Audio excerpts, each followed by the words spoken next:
So here's the second problem that was on your Canvas lesson. Let's go ahead and solve it together. Now, this one you actually have some choices. It looks like the x variable in either of these equations would be fairly easy to solve for. So I might do this problem differently than you, and that's okay, right? There's no problem with if you want to solve for the bottom one or the top one first. It's not going to change anything. I'm going to choose to do the top one, because to me, I think that's the easiest. So my step one is going to be to add y to both sides and get x equals y plus 3. And now my step two is going to be to take this x and replace it in this equation. So x plus 2y equals negative 6. I'm going to replace the x with y plus 3. Since there's no multiplication here with the parentheses, they're kind of pointless. So let's go ahead and combine the y's. We get 3y plus 3 equals negative 6. We're going to subtract 3 from both sides, get 3y equals negative 9. Then we're going to divide both sides by 3 and get y equals negative 3. So again, we are halfway there. We have our y variable, but we need our x. So we're going to take this y equals negative 3 that we found, and we're going to plug it in to that equation right there. So that's x equals negative 3 plus 3, and so x equals 0. And that is my intersection point. That is my solution. It is my point of intersection. Where these two lines meet. And again, we can double check to make sure that this is true. 0 minus negative 3 equals 3. That's 3 equals 3. That works. And then 0 plus 2 times negative 3 equals negative 6. That's negative 6 equals negative 6. It works. It checks. We've got one more problem for you today, and this is a problem in context where we're going to have to create the equations ourselves. So, many businesses pay website hosting companies to store and maintain the computer files that make up their websites.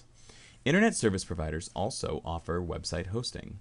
The costs for website hosting offered by a website hosting company and an internet service provider are shown in the table. Find the number of months after which the total cost for a website hosting will be the same for both companies. So we have our two variables here. I'm going to go ahead and just define them. Our t is what we're going to call the total cost. That's one of the things that we have. The other thing that is changing is the months, right? The cost depends on the months.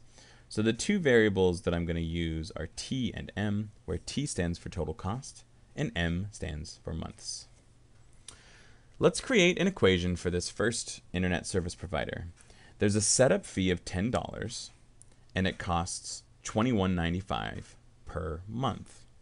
Now, if you recall, whenever we see the per thing there, that should be informing us that we're going to be using a rate here per month. So that kind of tells us that $21.95 per month is what the total is, part of the total cost, $21.95 times m. The setup fee is a flat fee, so that's plus 10.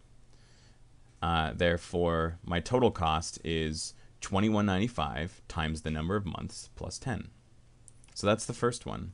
Now, the second one we can set up in a similar way. The total cost is going to be number of months times the cost per month plus the setup fee. Well, this one is $22.45 per month. And there is no setup fee, so plus 0, right? And I'm not going to write the plus 0. So we have our two equations. This is our system. And it says, when are the months the same cost? And so what we're going to do is use substitution just like we did in those previous problems. And notice here that both of these problems have been solved for the variable. So what we can do, since t and 22.95 m is the same, I can take this and I can replace it in that equation right there. So 22.45 m equals 21.95 m plus 10. And now we need to solve this equation. So I need to get the m's on both sides. So I'm going to take 2195 m, and I'm going to subtract it on both sides. Let's see here. We got some decimals, but I don't think we need it here. These are 1 apart. 95 to 45 is 50 cents. So I know that that's 0.5 m equals 10. It's just doing a little bit of like mental arithmetic right there. Now we can continue solving this. Divide both sides by 0.5, and we get m equals 20. So the number of months that it's going to take for them to cost the same is 20 months. Now, if we needed to find the total cost now, we can take this 20 and we can plug it in to that equation right there. T equals 22.45 times 20. And I'm going to do this one into my calculator. And I'm going to find that I can't find my calculator. So let's see here. I don't feel like doing that in my head. 22.45. Well, that's what it's going to equal, whatever that is. Let's see. Times 10 would make this 224.5. We double that, 449? 449? No, that can't be right. That's not right at all. It's 44.9. Bleh. 44.9. No, that would be times 2. I'm right. It's 449. I think.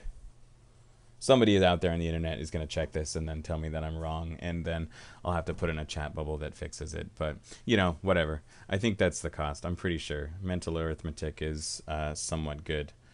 Pretty sure it's 449. All right. I'm confident. I'm going with it. All right, there we go. Well, ladies and gentlemen, that's everything for 6.2. If you have any questions, make sure you contact me. You can put them in the comments. You can find me in class or whatever, right? Make sure you let me know if you have any questions, and good luck, and thank you for watching. Thanks. Bye.